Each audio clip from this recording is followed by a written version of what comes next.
নমস্কার। আজ আপনারা শুনবেন শরৎচন্দ্র চট্টোপাধ্যায়ের লেখা গল্প বিন্দুর ছেলের প্রথম অংশ। গল্পটি বেশ দীর্ঘ হওয়ায় এটিকে কয়েকটি খণ্ডে ভাগ করে উপস্থাপন করা হবে। আপনারা যদি পরবর্তীতে দীর্ঘ গল্পগুলি অখণ্ড রূপে শুনতে চান তবে কমেন্ট করে অবশ্যই জানাবেন। তাহলে চলুন শুরু করা যাক।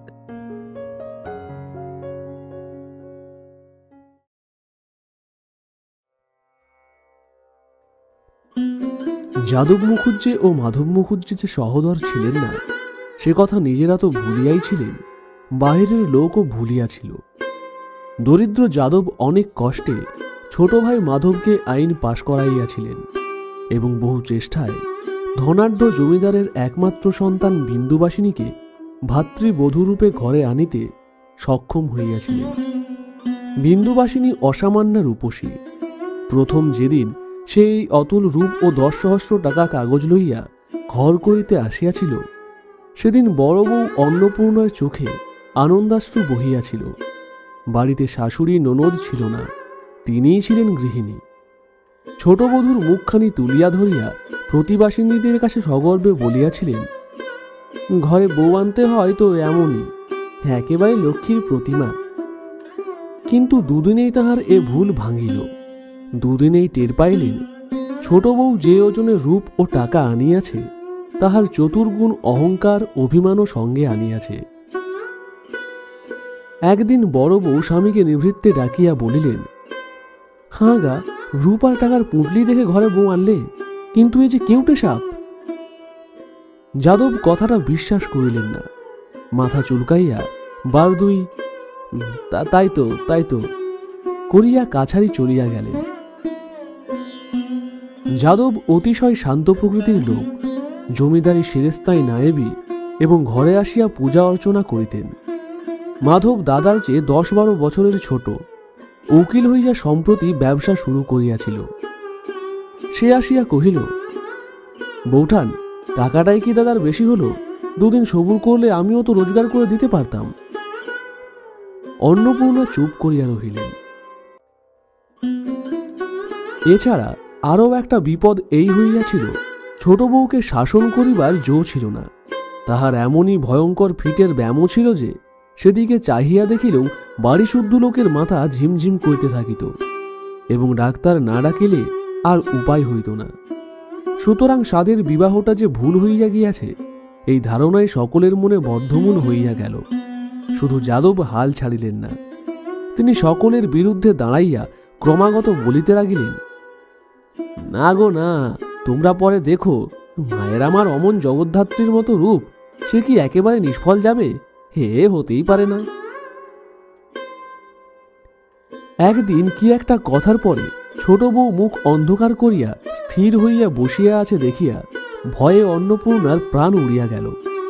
হঠাৎ তাহার কি মনে হইল, ঘরের মধ্যে ছুটিয়া গিয়া তাহার 1.5 বছরের ঘুমন্ত ছেলে অমূল্যচরণকে টানিয়া আনিয়া বিন্দুর কোলের উপর নিক্ষেপ করিয়াই তিনি পলাইয়া গেলেন। অমূল্য কাঁচা ঘুম ভাঙিয়া চিৎকার করিয়া উঠিল।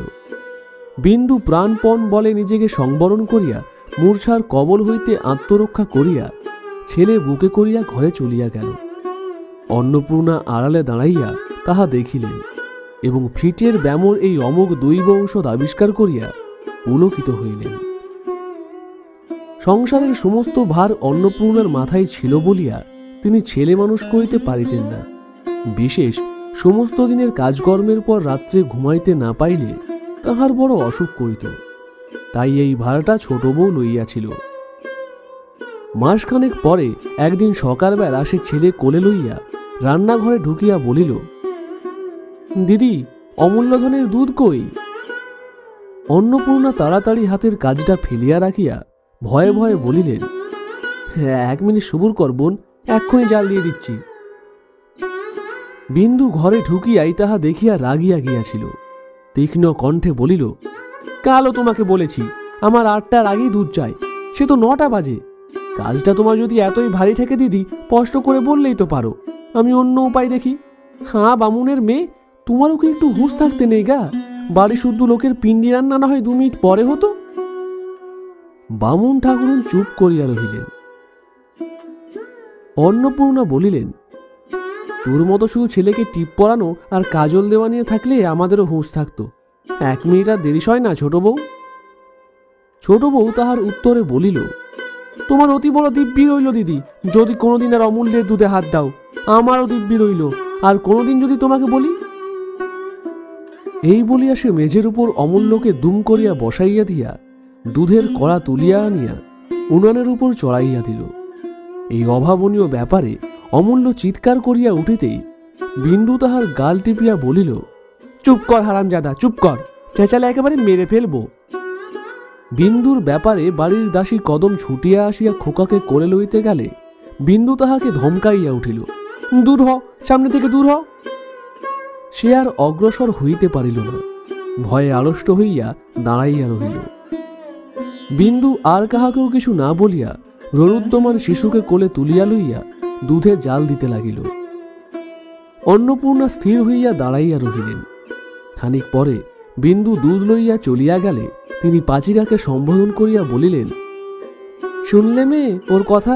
সেই যে একদিন হাসতে হাসতে বলেছিলুম অমূল্যকে তুই নে, ছোট বউ সেই জোরে আজ আমাকেও দিব্যি দিয়ে গেল।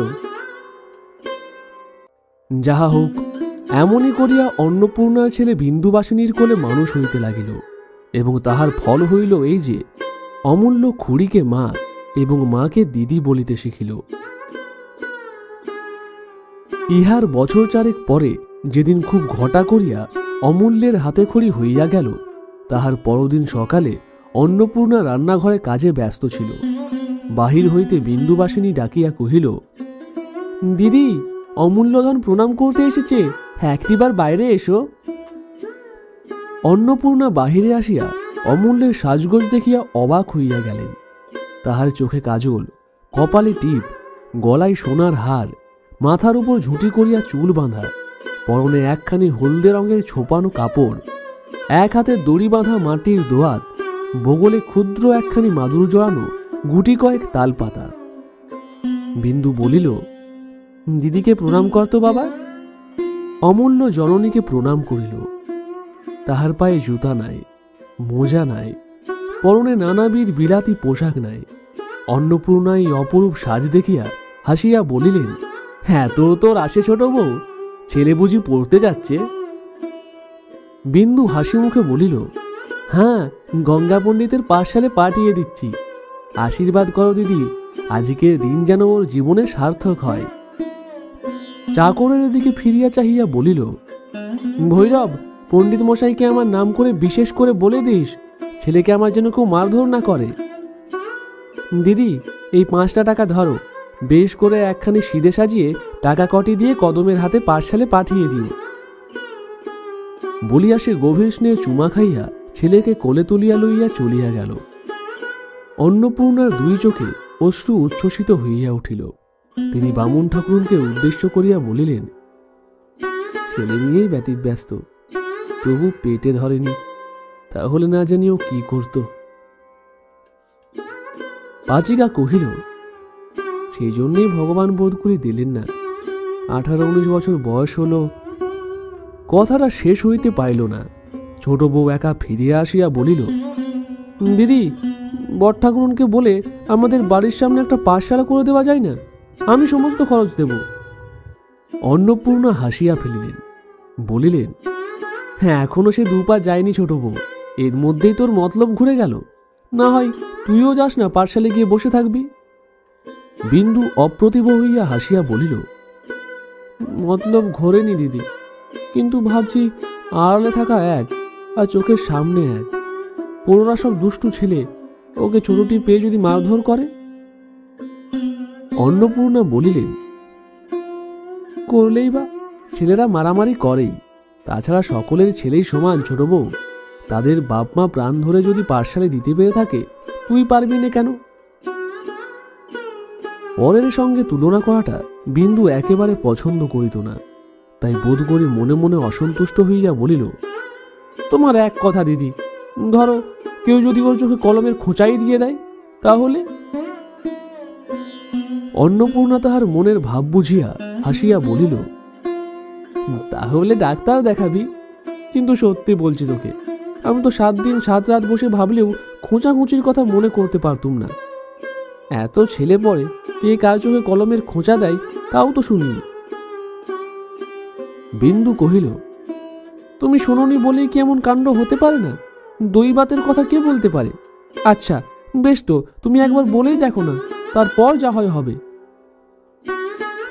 অন্নপূর্ণা গম্ভীর হইয়া বলিলেন, যা হবে তা দেখতেই পাচ্ছি। তুই একবার যখন ধরেছিস তখন কি আর না করে ছাড়বি? কিন্তু আমি অমন আমার সৃষ্টির কথা মুখে আনতে পারবো না। আর তুইও তো কথা কস, নিজেই বলগে না। এবার বিন্দু রাগ করিল, বলিল, বলবই তো। এত দূরে রোজ রোজ ছেলেকে আমি পাঠাতে পারবো না। এতে কারুর ভালো লাগুক আর না লাগুক, আর এতে ওর বিদ্যে হোক আর নাই হোক। হ্যাঁ কদম, তোকে না বললুম সিধে দিয়ে আসতে? হাঁ করে দাঁড়িয়ে আসিস যে? তাহার ক্রুদ্ধ ভাব লক্ষ্য করিয়া অন্নপূর্ণা ব্যস্ত হইয়া বলিলেন, সিধে দিচ্ছি। একেবারে এত উতলা হোস নে ছোট বউ। আচ্ছা, ছেলে কি তোর বড় হবে না? তুই কি চিরকাল তাকে আঁচল চাপা দিয়ে রাখতে পারবি? এটা ভাবিস না কেন? ছোট বউ সে কথার জবাব না দিয়া বলিল, কদম, সিধে দিয়ে গুরুমশাইয়ের পায়ের ধুলো একটু তার মাথায় দিয়ে ছেলেকে ফিরিয়ে আনগে। তাকেও একবার বিকেলবেলা আসতে বলিস। যে বুঝবে না তাকে আর বোঝাবো কি করে? বলছি, ছোটটি পেয়ে যদি কেউ মারধর করে, না চিরকাল কি তুই আঁচলে চাপা দিয়ে রাখতে পারবি? কি পারবো না পারবো সে পরামর্শ তো নিতে আসিনি। বলিয়া সে উত্তরের জন্য অপেক্ষা না করিয়া হনহন করিয়া চলিয়া গেল। অন্নপূর্ণা অবাক হইয়া দাঁড়াইয়া রহিলেন। কদম বলিল, আর দাঁড়িয়ে থেকো না মা, হয়তো এখনই আবার এসে পড়বেন। উনি যা ধরেছেন, বিধাতা পুরুষেরও 7 দিন এই যে তা রদ করেন।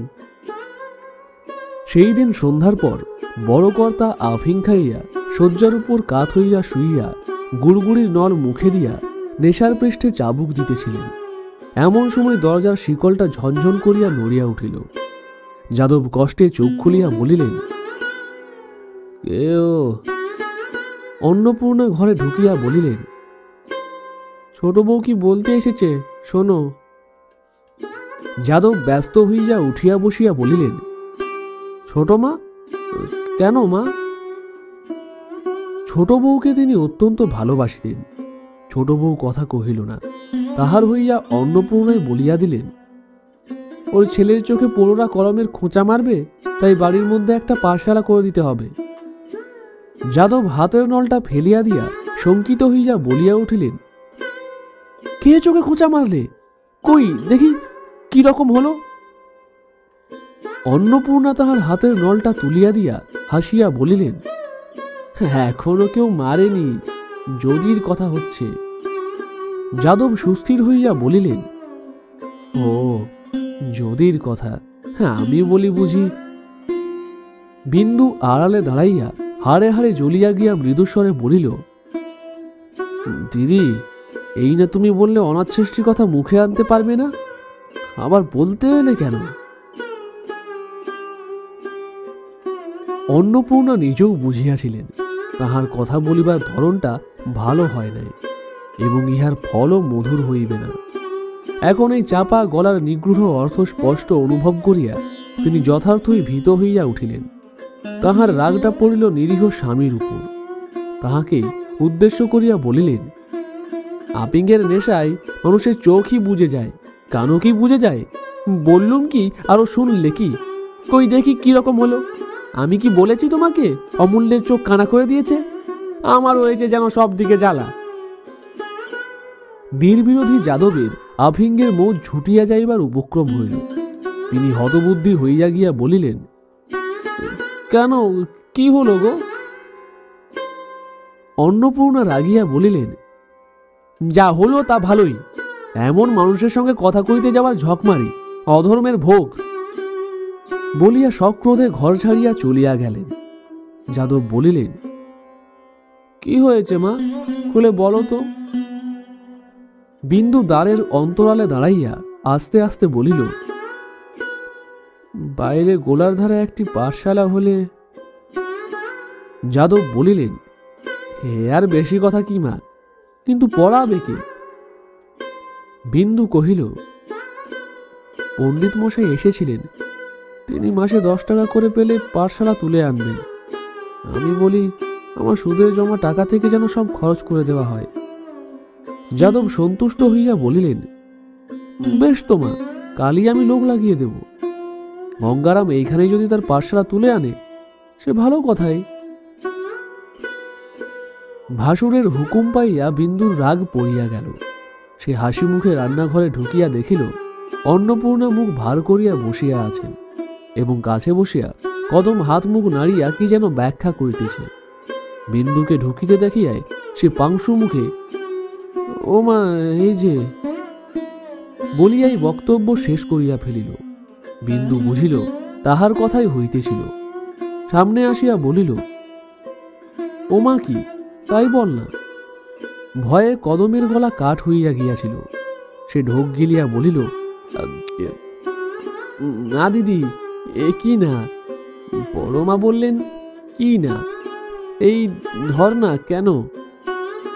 বিন্দু রুক্ষস্বরে বলিল, ধরেছি, তুই কাজ করগে যা। কদম বিরক্তি না করিয়া উঠিয়া গিয়া বাঁচিল। তখন বিন্দু অন্নপূর্ণাকে কহিল, বড়গিন্নির পরামর্শদাতাগুলি বেশ, বটঠাকুরুনকে বলে ওদের মাইনে বাড়িয়ে দেওয়া উচিত। বিন্দু খুশি থাকিলে অন্নপূর্ণাকে দিদি বলিত, রাগিলে বড়গিন্নি বলিত। অন্নপূর্ণা জ্বলিয়া উঠিয়া বলিলেন, জানা বলগে না, বটঠাকুরুন আমার মাথাটা কেটে নেবে। আর বটঠাকুরুনও তেমনি, সে তক্ষুনি শুরু করবে, কি মা, কি বলছো মা, ঠিক কথা মা, ঢের ঢের বরাত দেখেছি ছোট বউ, কিন্তু তোর মতো দেখিনি। কি কপাল নিয়েই জন্মেছিলি, মায়েরি বাড়ি শুদ্ধ সবাই যেন ভয়ে জড়সড়। বিন্দুর রাগ হইয়াছিল বটে। অন্নপূর্ণার কথার ভঙ্গিতে সে হাসিয়া ফেলিল, বলিল, কই তুমি তো ভয় করো না। অন্নপূর্ণা বলিলেন, করি নে আবার। তোমার রণচণ্ডী মূর্তি দেখলে যার বুকের রক্ত জল হয়ে না যায় সে এখনো মায়ের পেটে আছে। কিন্তু অত রাগ ভালো নয় ছোট বউ। এখনো কি ছোটটি আছিস? ছেলে হলে যে এতদিন 4-5 ছেলের মা হতিস। আর তোকেই বা দোষ দেব কি করে, ওই বুড়ো মিনসেই আদর দিয়ে তোর মাথাটা খেলে। বিন্দু বলিল, কপাল নিয়ে যে জন্মেছিলুম দিদি, সে কথা তোমার মানি। ধন দৌলত আদর আহ্লাদ অনেকেই পায়, সেটা বেশি কথা নয়। কিন্তু এমন দেবতার মতো ভাসুর পেতে অনেক জন্ম জন্মান্তরে তপস্যার ফল থাকা চাই। আমার অদৃষ্ট দিদি, তুমি হিংসে করে কি করবে? কিন্তু আদর দিয়ে তিনি তো মাথা খাননি। আদর দিয়ে যদি কেউ মাথা খেয়ে থাকে তো সে তুমি। অন্নপূর্ণা হাত নাড়িয়া বলিলেন, আমি? সে কথা কারো বলবার জো নেই। আমার শাসন বড় কড়া শাসন, কিন্তু কি করব, আমার কপাল মন্দ, কেউ আমাকে ভয় করে না। দাসী চাকরগুলো পর্যন্ত মুখের সামনে দাঁড়িয়ে সমানে ঝগড়া করে, যেন তারাই মনিব আর আমি দাসী বাঁধি। আমি তাই সয়ে থাকি। অন্য কেউ হলে। তাহার এই উল্টো পাল্টা কথায় বিন্দু খিলখিল করিয়া হাসিয়া ফেলিল, বলিল, দিদি তুমি সত্যযুগের মানুষ, কেন মরতে একালে এসে জন্মেছিলে? কই আমার সঙ্গে তো কেউ ঝগড়া করে না। বলিয়া সহসা সুমুখে আসিয়া হাঁটু গাড়িয়া বসিয়া দুই বাহু দিয়া অন্নপূর্ণার গলা জড়াইয়া ধরিয়া বলিল, একটা গল্প বলো না দিদি। অন্নপূর্ণা রাগিয়া বলিলেন, যা সরে যা। কদম ছুটিয়া আসিয়া বলিল, দিদি অমূল্যধন জাতিতে হাত কেড়ে ফেলেছে, কাঁদছে। বিন্দু তৎক্ষণাৎ গলা ছাড়িয়া দিয়া উঠিয়া দাঁড়াইয়া বলিল, জাতি পেলে কোথায়? তোরা কি করছিলি? আমি ও ঘরে বিছানা করছিলুম দিদি, জানিও নে কখনো বড় মার ঘরে ঢুকে। আচ্ছা হয়েছে হয়েছে, যা বলিয়া বিন্দু ঘর ছাড়িয়া চলিয়া গেল। খানিক পরে অমূল্যের আঙুলের ডগায় ভিজা ন্যাকড়ার পটি বাঁধিয়া কোলে করিয়া আসিয়া বলিল, আচ্ছা দিদি, কতদিন বলেছি তোমাকে ছেলেপুলের ঘরে জাঁটি তাঁটিগুলো একটু সাবধান করে রেখো। তা অন্নপূর্ণা আরো রাগিয়া গিয়া বলিলেন, কি কথা যে তুই বলিস ছোট বউ, তার মাথা মুন্ডু নেই। কখন তোর ছেলে ঘরে ঢুকে হাত কাটবে তা বলে কি জাঁতি নোয়ার সিন্ধুকে বন্ধ করে রাখবো? বিন্দু বলিল, না, কাল থেকে ওকে দড়ি দিয়ে বেঁধে রাখবো, তাহলে আর ঢুকবে না। বলিয়া বাহির হইয়া গেল। অন্নপূর্ণা বলিলেন, শুনলি কদম ওর জবরদস্তির কথাগুলো? জাতি কি মানুষের সিন্ধুকে তুলে রাখে? কদম কি একটা বলিতে গিয়া হাঁ করিয়া থামিয়া গেল। বিন্দু ফিরিয়া আসিয়া বলিল, ফের যদি তুমি দাসী চাকরকে মধ্যস্থ মানবে তো সত্যি বলছি তোমাকে ছেলে নিয়ে আমি বাপের বাড়ি চলে যাব। অন্নপূর্ণা বলিলেন, যা না যা, কিন্তু মাথা খুঁড়ে মলেও আর ফিরিয়ে আনবার নামটি করব না, সে কথা মনে রাখিস। আমি আসতেও চাইনি বলিয়া বিন্দু মুখ ভার করিয়া চলিয়া গেল। ঘণ্টা দুই পরে অন্নপূর্ণা দুমদুম করিয়া পা ফেলিয়া ছোট বউয়ের ঘরে আসিয়া ঢুকিলেন।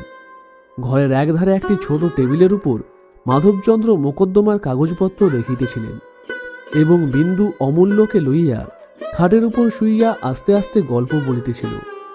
অন্নপূর্ণা বলিলেন, খাবি আয়। বিন্দু বলিল, আমার খিদে নেই।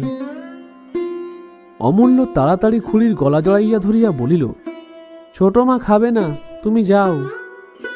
অন্নপূর্ণা ধমক দিয়া বলিলেন, তুই চুপ কর, এই ছেলেটি হচ্ছে সকল নষ্টের গোড়া।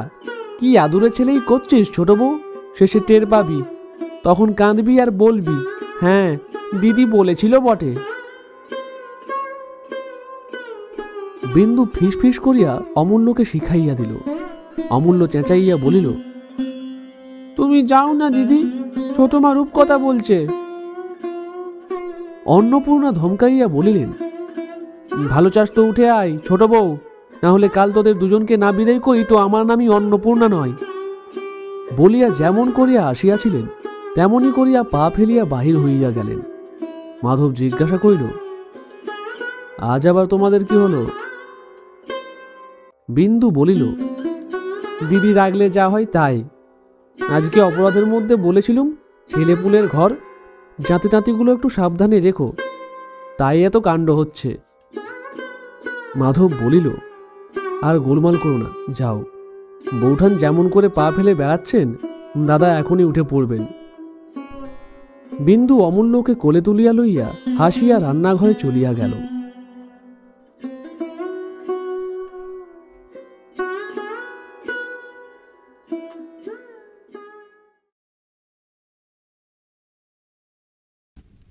আশা করি আমার উপস্থাপনা আপনাদের ভালো লেগেছে। আপনি যদি বিভিন্ন ধরনের কবিতা বা সংলাপ শুনতে ভালোবাসেন তবে অবশ্যই চ্যানেলটি সাবস্ক্রাইব করতে ভুলবেন না। ধন্যবাদ।